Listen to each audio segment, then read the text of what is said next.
السلام علیکم. پروگرام آئینہ کے ساتھ طاہر احمد بھٹی آپ کی خدمت میں حاضر ہے. ٹاپک تو ایک تسلسل سے چل ہی رہا تھا اور اس میں پھر اندوناک خبر یہ برکینا فاسو والی جو ہے وہ سننے کو ملی اور اس پہ ایک دفعہ تو انسان چپ ہی ہو کے رہ جاتا ہے. کہنا تو پھر کہیں جب آہستہ آہستہ حسیات ماحول کے ساتھ دوبارہ ہم آہنگ ہوتی ہیں اور کوئی کیفیت اظہار کی بنتی ہے تو اللہ جانے وہ کس صورت میں ہوگی، منظوم ہے یا نثر میں ہے، تحریر میں ہے، تقریر میں ہے، اللہ بہتر جانتا ہے. لیکن فوری طور پر جو ذہن منتقل ہوا وہ اسی بات کی طرف کہ جب صاحبزادہ عبداللطیف شہید کیے گئے تھے افغانستان میں بانی جماعت احمدیہ کی زندگی میں، تو اس خبر کا سننا اور پھر اس پہ جو آپ علیہ السلام کا رد عمل تھا اور جو پھر آپ نے فرمایا جو کچھ وہ تحریریں ذہن میں آ کے ٹھہر گئیں. دیکھیے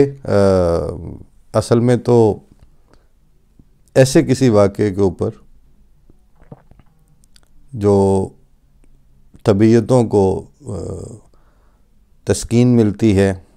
وہ تو امام جماعت احمدیہ ہی کے الفاظ سے ملتی ہے. اور انہوں نے اپنے جو کل پرسوں والا خطبہ تھا اس میں مختصراً تذکرہ فرمایا بھی تھا، آگے تفصیل بھی جب ارشاد فرمائیں گے. تو ان پسماندگان کے لیے، اس برکینا فاسو کی جماعت کے لیے اور باقی دنیا کی جماعتوں اور پوری دنیا میں احمدیوں کے لیے وہی الفاظ ہیں جو مرہم کا حکم رکھتے ہیں اور وہی الفاظ ہیں جن سے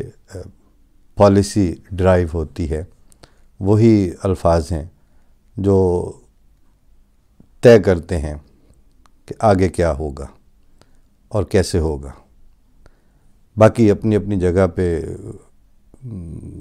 ایک دکھ کا اور تکلیف کا احساس ہے، وہ کہاں کس اظہار کی شکل اختیار کرتا ہے وہ ساتھ ساتھ سننے اور پڑھنے کو مل بھی رہا ہے مختلف احباب کی طرف سے. اس میں اگر 2 پینی مجھے بھی توفیق ملے گی تو میں بھی عرض کر دوں گا جب موقع آئے گا. تو سر دست میں جس تسلسل میں چل رہا تھا وہ 3-4 ایسی چیزیں جو اب اپنے مستقل اور کثرت استعمال کی وجہ سے قانون کی شکل اختیار کر گئی ہوئی ہیں پاکستان میں، اور اس قانون کی بنیاد قانون ڈرائیو کرنے والے کسی ماخذ کے اوپر نہیں تھی. جیورسپروڈنس کے جو ٹولز اور جو ریزنز اور جو اس کے پیڈسٹلز ہوتے ہیں ان کے اوپر نہیں تھی، بس اکثریت اور اکثریت کی ہڑبونگ کے اوپر تھی. اور جہاں تک مقننہ کا تعلق ہے تو جہاں پارلیمنٹ کے دونوں ہاؤسز 2 گھنٹے کے اندر بڑے بڑے لا پاس کر رہے ہوں اور بہت بڑی بڑی ایکسٹینشنز کو لیجیٹیمائز کر رہے ہوں، وہاں کی قانون سازیوں کی ویلیڈیٹی اور ورتھ کیا ہوتی ہے یہ اپنی ذات میں ابھی قانون کے طالب علموں کے لیے ایک کیس سٹڈی کی حیثیت رکھتی ہے. کرتے رہیں گے، ہوتی رہے گی، لیکن اس سارے دورانیے میں وہ جو سطح زمین کے اوپر جیتے جاگتے سانس لیتے انسان ہیں ان کا کیا ہوگا جب ان پہ سانس لینا دوبھر کیا جائے گا اور زمین تنگ کر کے ہر لحاظ سے سوشل، پولیٹیکل، اکنامک اور ڈیولپمنٹل ہر طرح کی ڈیتھ نیل ساؤنڈ کرنے کی کوشش کی جائے گی. اس کے اوپر تو اور طرح سے گفتگو ہوگی، اور کرنے والے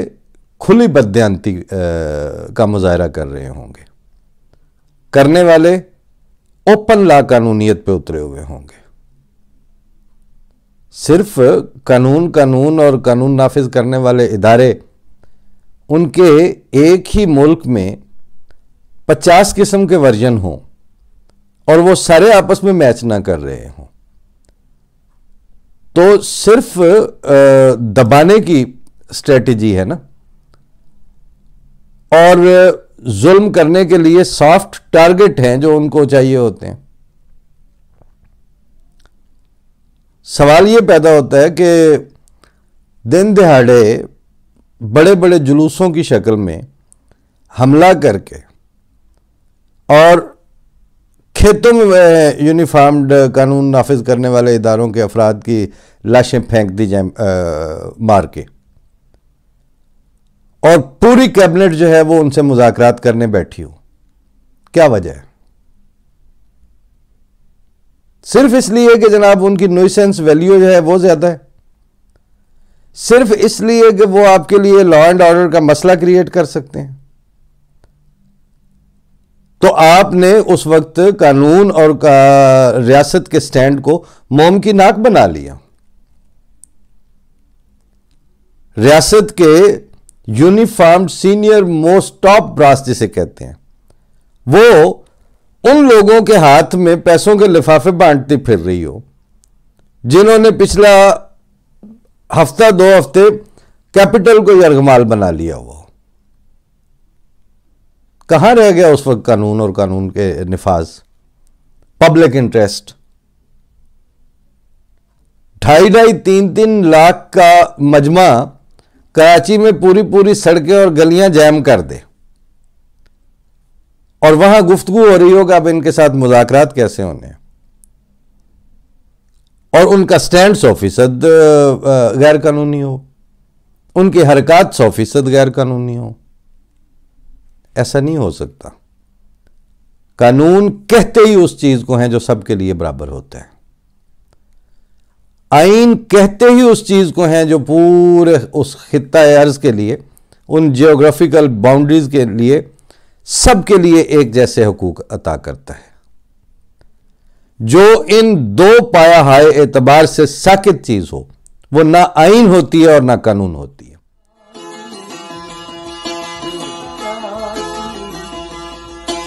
گئی